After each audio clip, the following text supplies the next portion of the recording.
O Senhor esteja convosco. Ele está no meio de nós. Proclamação do Evangelho de Jesus Cristo segundo Lucas. Glória a vós, Senhor. Naquele tempo, Jesus contou uma parábola aos discípulos.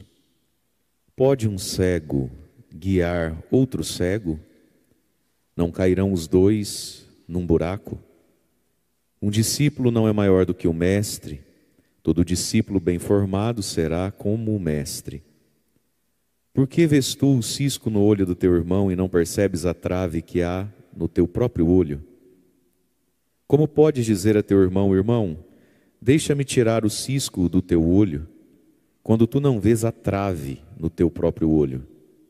Hipócrita, tira primeiro a trave do teu olho, e então poderás enxergar bem para tirar o cisco do olho do teu irmão. Palavra da salvação. Glória a vós, Senhor.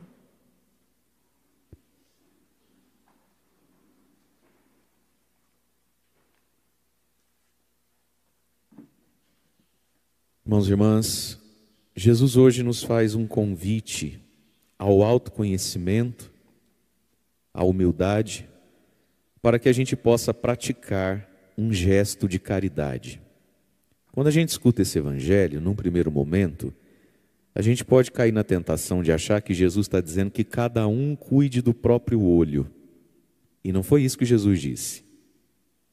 Jesus hoje não está nos ensinando a deixar cada um cuidar do próprio olho, cada um que se vire, e não tem nada a ver com o seu olho, se ele tem cisco ou não tem cisco.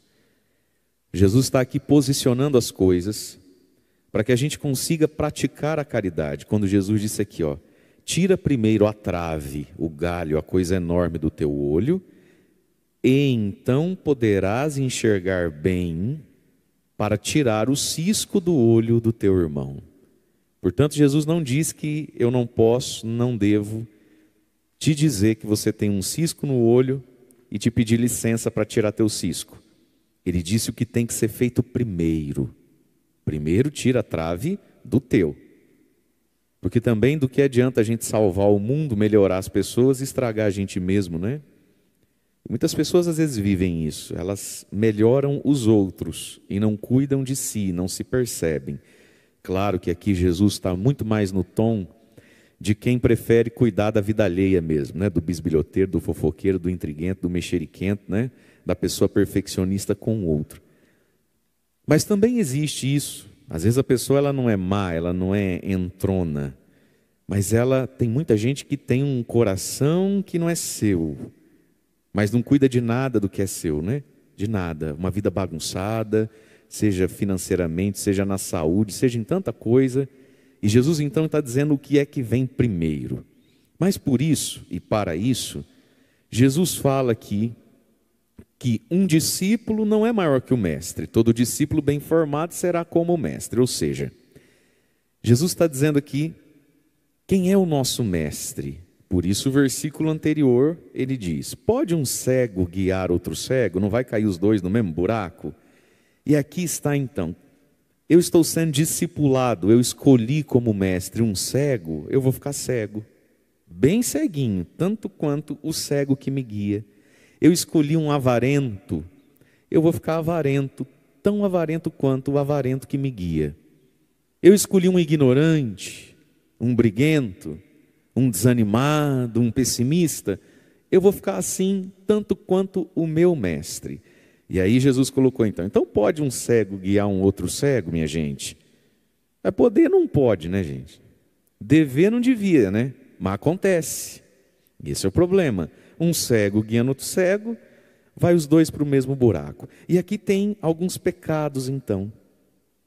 Primeiro, se um cego está guiando o outro cego, vamos pensar no cego que está sendo guiado então, correto? Tem um cego guiando o outro cego. Então vamos pensar no cego que está sendo guiado, levado pela mão pelo outro cego. É o pecado da falta de discernimento, da falta de prudência, da falta de sabedoria. A prudência é uma das virtudes humanas que a gente tem que ter. Não é nenhuma virtude teologal do espírito, não. A prudência. Deus colocou no ser humano fortaleza, temperança, prudência. Amigo, como assim você estendeu a mão para um cego e não verificou se o sujeito que te guia tem o mapa, não é cego igual a você? Como assim você se entrega para qualquer um? Como assim qualquer palavra serve, qualquer amigo é amigo? Você não está vendo que você vai estar levando a sua vida atrás e na direção dessa pessoa? Então, o pecado da falta de prudência, de discernimento, que vem, muitas vezes, da nossa própria culpa. Tem coisa na vida que você já tinha obrigação de saber. Tem coisa na vida que você já tinha que estar mais, como é que vamos dizer, aprimorado, aguçado para perceber. Então, essa eterna ingenuidade, essa eterna inocência, chega uma hora que isso é pecado. Essa eterna não vê maldade em nada, todo mundo... Você precisa aprender a cuidar de você, né? A gente não pode passar a vida toda igual aquele desenho, como é que é o... Eu acho que eu vi um gatinho. Não, criatura, você vai te comer esse trem aí. Então, o pecado da falta de prudência, da falta de discernimento, e tem hora que, quando eu permito que um cego me guie, a culpa já é minha. Porque eu já tinha que sacar e perceber, mesmo eu sendo cego dos olhos, que esse tipo de andado, isso é coisa de cego também. A gente precisa ficar mais aprimorado. Veja, não é ficar neurótico, não é ver demônio em tudo, não é se trancar dentro de casa, ninguém presta, ninguém é bom, Jesus está voltando, o mundo vai acabar. Não. Mas a gente precisa às vezes sair de uma ingenuidade que a gente vive, né? Identificar qual é a voz que me guia, quem é o meu mestre, é um cego? E por cego aqui, Jesus que é o caminho, a verdade e a vida, Jesus que é a luz do mundo, está nos fazendo entender o quê? Cego é tudo aquilo que é diferente do Evangelho. Tudo aquilo que é diferente do Evangelho é uma cegueira, vai dar em buraco, é possível se mover, é possível ir em alguma direção, mas vai dar errado. A cegueira, a falta da sabedoria, da luz divina na nossa inteligência, nos nossos valores. E aqui de novo, meus queridos, se nós não conhecemos a palavra de Deus, e se nós não temos dentro de nós, ativado, aceso e pronto, o Espírito Santo de Deus, a gente não consegue perceber que o cego é cego. A gente não consegue perceber que a gente está sendo guiado por um louco, por um idólatra. A gente não consegue perceber que a gente está sendo manipulado, a gente não consegue perceber o buraco que está dali 3, 4 metros se eu continuar nesse caminho. Porque tudo isso também é o Espírito Santo dentro de nós.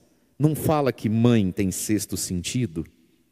Sexto sentido não existe. O que mãe e pai têm é graça de estado. Ou seja, o sujeito nem é lá muito cristão. Mas Deus dá a graça de estado, porque Ele é pai, porque ela é mãe, Ele tem aquilo que a gente brinca de chamar de sexto sentido, mas não é, esse feeling, esse discernimento de falar, quem é esse menino? Não gostei. Não gostei. Não, mas é filho do seu fulano, que a dona fulano. Não gostei. É que mãe tem sexto sentido. Não, tem graça de estado, ela está ali justamente para isso. Padre tem graça de estado. Eu mesmo. Não presto para muita coisa não, mas eu tenho uma graça de estado. Às vezes você nem está na graça mesmo de Deus. Nem está com as orações em dia. E você é capaz de dar uma palavra para uma pessoa. De fazer a pergunta certa. Graça de estado. Deus honra a posição, né? Mas veja, meus irmãos, isso é o Espírito Santo de Deus em nós. Agora tem uma coisa. Você pode acabar sendo beneficiada pela sua graça de estado, de vez em quando, em relação a um filho, e eu em relação a vocês. Agora, e eu em relação a mim mesmo? E você em relação a você mesmo? Aí entra a santidade de vida. Aí entra o estar conectado com Deus, com o Espírito Santo de Deus, que vai nos guiando, e vai nos livrando dos buracos, e que vai encurtando a nossa mão. É o Espírito Santo que dá tapinha na nossa mão, quando a gente estende a mão para o cego, é o Espírito Santo que faz, tira a mão daí. Tira a mão daí. Muito bem. Agora tem outro cego na história, né? Pelo que eu entendi aqui, Jesus falou aqui para nós do cego que guia o outro cego. Então a gente já viu o cego que está sendo guiado, o inocentão da história, né? Agora nós temos o outro cego, o cego presunçoso. Filho, se tu é cego, judiação, de onde é que você tirou que você devia se candidatar à vaga de guia? De onde é que você tirou que você presta para isso aí? Como é que você tem coragem de falar para uma outra pessoa, você é cego, e falar para outra pessoa, não, vem comigo que eu levo nós, o pai está on. Você é cego, seja humilde, é o pecado da presunção. A pessoa que se arvora direito, ele não tem capacidade para isso. E gente, o que mais tem no mundo é isso. O sujeito não dá conta dele. É ou não é verdade? Eu lembro, vocês lembram da falecida Hebe Camargo? Não tinha o sofá da Hebe? Uma vez, está trocando de canal, sofá da Hebe lá, conversando lá, e a legenda embaixo, assim, tem um nome aqui que eu sempre esqueço, mas vamos colocar a legenda, né? Aquela tarjazinha lá que fica as coisas. Falava alguma coisa assim, como manter um casamento feliz, algo desse tipo. Aí estava lá uns cantor, um tinha casado 11 vezes, a outra famosa estava na época no 9º casamento, acho que ela já chegou no 17º, 2 bem conhecidos por casarem demais. Uma outra lá que não sabe se é birido ou birido, o que ela gosta. E eles estão lá dando dica para você de como manter um casamento feliz. Não chega a ser engraçado, mas é o que mais tem. As pessoas querem, elas juram que elas sabem, elas juram que o pai está on. Vem comigo, está com Deus. A ignorância, e isso aqui é falta de humildade, porque é o pecado da presunção. Eu sou cego, como é que eu me permito estender a mão para um outro e dizer, vem atrás de mim que eu estou... Mas meu Deus, a falta de humildade, a vaidade, o ego. Eu preciso saber meus limites, né? Eu preciso saber os meus limites. Então, um é muito inocente, o outro é muito presunçoso. Um falta prudência, discernimento, no outro falta humildade, está sobrando vaidade. E aí Jesus diz, quando esses dois se encontram, a tragédia está feita, né? Vão cair no mesmo buraco. E aqui está, meus irmãos, a gente precisa de discernimento, de prudência. A gente precisa aprender a dizer não. Às vezes a gente precisa aprender a se impor um pouco, porque muitas vezes a pessoa nem queria, mas está se deixando ser guiado, porque tem medo de machucar, porque tem medo de ferir, porque tem medo de decepcionar. E esse medo que a gente tem de ferir, de machucar, de decepcionar, né? Muitas vezes é uma carência nossa e uma profunda vaidade nossa, porque nessa do eu tenho medo de machucar, pode ser que eu tenha medo de ser visto como um machucador. E eu estou protegendo a minha imagem de bonzinho, de gente boa, de queridão. E quantas pessoas estão indo para onde não queriam ir, porque não souberam dizer não, porque não souberam discernir que o sonho dele, que a vontade dela, que a necessidade dela, nada mais é que uma grande cegueira que eu não posso te acompanhar nisso. E aí então, Jesus vai falar, não vai cair os dois no mesmo buraco, você vai ficar igual ao teu mestre, o discípulo sai tal qual o mestre.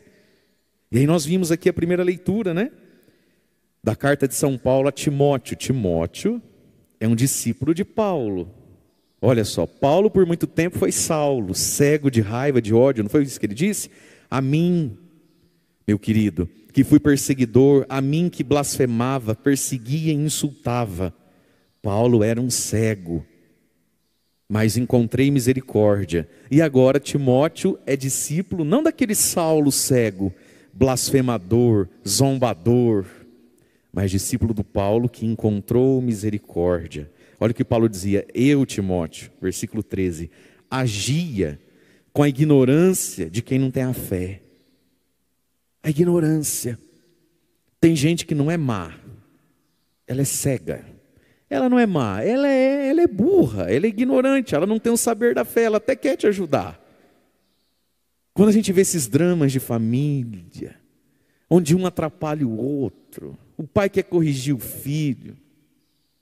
Aí a primeira coisa que a mãe que não concorda com a correção faz é ligar para a mãe dela, que já liga para a madrinha dessa criança descer logo lá.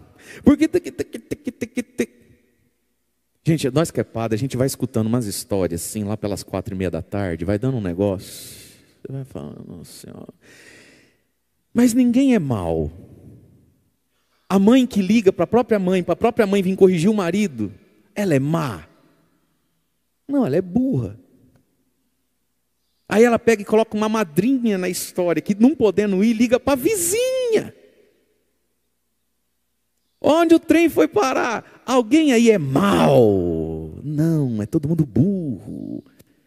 Não tem um saber da fé, não tem um discernimento do Espírito. Meu irmão, muita gente que fez mal para você não foi mal. É por isso que a gente tem que perdoar. É por isso que, gente, por isso que Jesus disse que nós temos que perdoar. Que mal mesmo é só o capeta. Porque eu agia com a ignorância de quem não tem fé, com a ignorância de quem acredita que a vida você tem que ganhar dinheiro, passar por cima. Se você quer, você pode. Na ignorância de quem não acredita que vale a pena perdoar, relevar e que tem mais Deus para dar do que o diabo para levar. As pessoas são ignorantes porque não têm a fé, não tem o Espírito de Deus, não tem a palavra na inteligência e no coração, não tem. E Paulo está dizendo, eu era assim, mas encontrei misericórdia. Aí por quê? Transbordou, vazou, caiu para fora, transbordou a graça de nosso Senhor, com a fé e o amor que há em Cristo. E aí ele encontrou. E Paulo chamou Timóteo do quê? Lá no início, a Timóteo, verdadeiro filho na fé. Então, todos nós vamos, e precisamos, nós vamos sendo guiados, vamos sendo gerados na fé. Por quem? Por um cego? Por um blasfemador? Por um do contra? Por um azedão? Quem nos molda? Quem nos gera? Quem nos guia? Quem é o nosso mestre? Porque nós vamos ficar tal qual aquilo que a gente escuta, tal qual aquilo que a gente olha, igualzinho aquilo que a gente segue. Timóteo foi seguidor de Paulo. E Paulo deu a Timóteo uma grande lição, como um mestre para um discípulo, que se reflete no Salmo, que a gente cantou o refrão, o Salmo 15, e é óbvio que esse salmo foi escrito há muitos séculos antes da carta a Timóteo, isso você sabe. Mas é colocado dessa forma para a gente entender o sentido espiritual das coisas. Qual é o refrão do salmo? O Senhor, Deus, é a porção da minha herança. Entre tantas coisas que Paulo ensinou a Timóteo, essa foi uma delas. A porção da minha herança na terra dos vivos é Deus. Deus é a nossa herança. Deus é o que eu vou ganhar com isso? Deus. Deus é a meta, Deus é o presente que a gente nem merecia, mas tem que ser a ambição que a gente pode ter. Deus, o reino dos céus. E aí vamos voltar lá no Evangelho então. Jesus começa a colocar a pergunta: por que tu vês o cisco no olho do teu irmão, mas não está percebendo que tem uma trave no teu próprio olho? Por quê? Vamos responder Jesus por quê? Como pode dizer ao teu irmão, irmão, deixa eu tirar o cisco que está no teu olho, quando você não vê que tem um galho inteiro no teu olho? Por que você diz isso para o seu irmão? Porque a vida dos outros é a coisa mais interessante do mundo, gente. Porque o pecado do outro faz a gente se sentir bem. É por isso, Jesus. Vamos responder aqui. Por que vês o cisco no olho do teu irmão, não vê a trave que está no teu? Porque a vida do outro é o trem mais inteligente, mais interessante que tem. Muito menos exigente do que olhar para mim mesmo. E às vezes a gente passa uma vida especulando, olhando. E você sabe uma coisa? O nosso olho vai ficando bom. Tudo aquilo que você coloca atenção fica maior e não precisa estar tão perto. É ou não é verdade? Todo mundo já viu essa experiência de algo meio longe, um objeto, sei lá, chamar a nossa atenção. Você fala, você começa a olhar, você chega, fecha os olhos assim, o zóio em japonês, Você olha, o que lá? O quê? Que lá? Lá o quê? Lá, ó.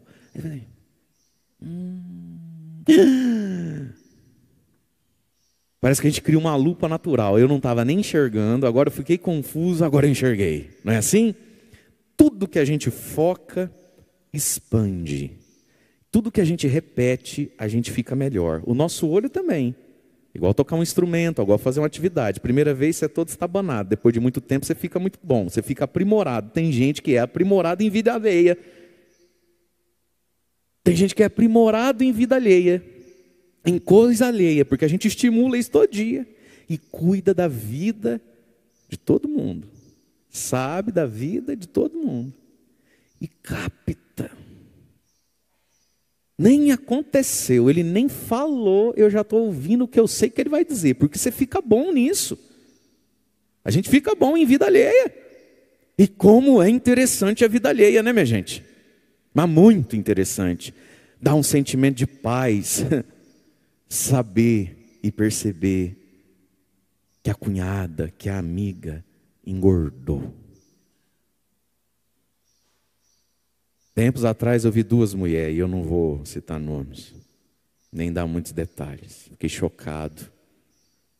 Um olhou para a outra, que olhou para a outra, a respeito de uma amiga que tinha acabado de sair. E falou assim, engordou, né? Aí uma ainda falou para a outra, você achou? Eu falei, claro, você não viu, está imensa. Aí a outra falou, às vezes está retendo um pouco de líquido. Minha gente, me responda uma coisa. Como pode uma pessoa que talvez esteja retendo um pouco de líquido estar imensa? Acontece que tem gente que tem um olho para o quadril alheio, para a barriga alheia, que se a pessoa engordar 300 gramas, ainda que seja de água retida, ela está imensa. Gente, eu encontrei... Vocês viram? Fulana tá imensa, né? Não, você olha, você fala, meu Deus, né? Foi da magreza para a bariátrica. Não, está retendo líquido. E a outra nem tem certeza, mas você fica, o olho fica aprimorado. Não é terrível isso? E aí a gente se sente bem de saber que o outro engordou, se sente bem que o outro, saber que o outro está devendo. Se sente bem de saber que lá na casa dele está caindo tudo lá, que eles andam meio brigado. A gente começa a se sentir bem de saber que o filho dele está dando problema. Só que quem é assim se prepara. Você vai começar a se sentir mal de saber que o outro emagreceu, que o outro trocou de carro, que o filho dele passou no concurso. Que no casamento dele, apesar de tanto tempo, é um ninho de amor. É uma fogueira que nunca se apaga. E aí você começa a sentir inveja. É ou não é assim? Tem gente que oscila nesses dois sentimentos dentro do mesmo dia. Do prazer, da leveza, do não se sentir tão ruim, porque tem gente pior.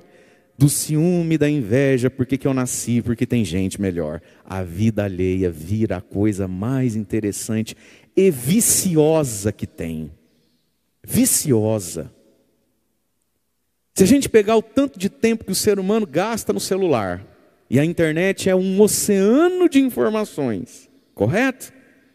Quanto desse tempo é gasto com algo que eu não sabia, agora sei e fiquei um ser humano melhor? Quanto desse tempo é gasto com algo que eu não sabia, agora sei e sou um católico melhor? Quanto desse tempo? Quase nenhum. As outras horas é tudo o quê? Informação que eu não sabia, agora eu sei, e se brincar, fiquei pior. Porque eu me encho de justificativa, mas não só sou eu que faço, fulano também faz, está vendo o que tem? Hoje em dia não é assim, que tec. Ou de informação que Deus não me ama mesmo, me esqueceu, fulano, não sei o quê, só eu que fico para trás, nada que eu peço dá certo. Faz uma coisa, eu não sei o que acontece. A vida alheia vicia. Livrai-nos, Senhor. Por que você não vê a trave que está no teu próprio olho? Jesus, a gente não vê porque dá trabalho. A gente não vê porque humilha. E a gente não vê porque a trave que no fundo a gente sabe que tem, é difícil de tirar, não é da noite para o dia. Então vamos continuar na vida alheia. Vai olhar teu próprio olho, vai cuidar de você, vai se perceber, vai entender que às vezes, gente, aquilo que a gente chama de cisquinho em nós mesmos, se a gente levar a sério, a gente vê que é ciscão. Olha quantas vezes a gente vai descobrindo que a gente está travado, amarrado num pecado pequeno, num defeito pequeno, e que a gente não sai daquilo. Quantas vezes a gente vai percebendo que um cisquinho me domina por inteiro, me atrapalha muito numa área da vida, uma bobeira, dá até vergonha de confessar, mas vai tirar a trave do teu próprio olho. Porque a gente nasceu para ter os olhos limpos, a gente merece tirar as nossas próprias traves. E aí Jesus fala, deixa de ser hipócrita, né, filho? Tira primeiro a trave do teu olho, para você ficar não só com os olhos limpos e enxergar melhor, para que você enxergue bem, para ajudar o teu irmão. Até porque, minha gente, existe um negócio na vida que a psicologia chama de projeção. Às vezes o cisco que eu estou vendo em você nem é teu, é a sombra do meu. Não é? É a sombra do meu. Muito do que às vezes a gente enxerga no outro, atribui ao outro, imagina que o outro está pensando e sentindo, é só uma projeção minha. A pessoa nem está aí com esse assunto. Quando a gente está magoado, quando a gente está ferido, ou quando a gente está em rivalidade com alguém, o que a nossa cabeça faz o tempo todo? A gente começa a imaginar o que ele está pensando mal de mim. E a gente acredita que o que a gente está pensando, que ele está pensando. A pessoa passa lá do outro lado, você fala assim, e cumprimenta alguém? Deve estar lá falando que eu não emprestei dinheiro para ele, que ele é filho de um... Mas ele não fala que ele deve para mim desde quando ele casou, né? Desgraçado. Não, meu irmão, ele só está perguntando se o Palmeiras jogou. Está falando você não, mas a gente jura que ele está falando e pensando aquilo que a gente estaria pensando se no lugar dele estivesse. É a projeção. Então tem muito cisco que talvez nem seja de verdade. É só o nosso reflexo mesmo. É só a nossa projeção mesma. Tem um ditado que diz assim, um bandido conhece outro bandido, um mentiroso conhece outro mentiroso. Só de chegar, só de olhar, né? Olha, se eu não tiro os meus galhos, esse meu galho se esmigalha em 1000 cisquinhos que vai para a vida dos outros. E a gente sai vendo nos outros tudo que está em nós. Mas Jesus disse, tira tua trave, teu grande defeito, cuida da sua grande miséria, cuida daquilo que te faz tropeçar, cuida daquilo que ninguém pode saber, e então você vai enxergar bem para tirar o cisco do olho do seu irmão. Porque é muito difícil tirar o próprio cisco. Você pode ajudar o próximo. Então Jesus está dizendo aqui que existe uma obra de caridade que a gente tem que fazer pelo próximo, mas só pode fazer quem já trilhou esse caminho. Na vida, a gente leva o outro até onde a gente foi. Não é assim? Você só consegue levar alguém até onde você foi. É por isso que a gente às vezes diz assim, escuta os mais velhos, escuta teu pai, escuta o que eu estou te dizendo. Por quê? Porque na vida a gente só vai, só leva e só é levado até onde foi. Tem gente que apesar de cabelos brancos, entradas na cabeça e barriga saliente, não tem maturidade nenhuma, ele nunca foi longe. Ele sempre tropeçou e perdeu no primeiro sentimento de mágoa, de medo, de raiva, ele parou ali. E tem gente que às vezes mais jovem já foi muito longe. O ser humano só leva até onde foi. Por isso que Jesus está dizendo, tira essa trave, vai mais longe, fique bom em lidar com o pecado, com os sentimentos, para você poder ajudar o outro aí nesse caminho também. Como é bom quando na vida da gente, a gente está diante de alguém que já foi longe naquilo que eu não estou conseguindo andar, já foi longe em conviver e vencer o medo, a ansiedade, a decepção, a frustração. Como é bom quando na vida a gente está diante de alguém que já foi longe nesse caminho da fé, da paciência, da perseverança, da esperança. O problema muitas vezes, meus irmãos, é que nós somos muito imaturos, eternamente crianças, rodeados de gente que não cresce, que nunca fez uma experiência de fé verdadeira. Tira a tua trave, porque tem muita gente que sozinho não tira nem o cisco. Como é que você vai ajudar se você não venceu nessa área? Por que o Ara faz um trabalho tão bonito?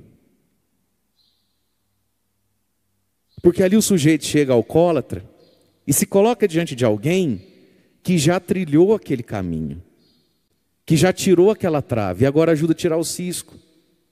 Eu vivi que dá uma coisa ruim quando eu chego em casa e sei que lá, sei que o cara vive lá algum drama, sei lá, chegou desempregado, não sei.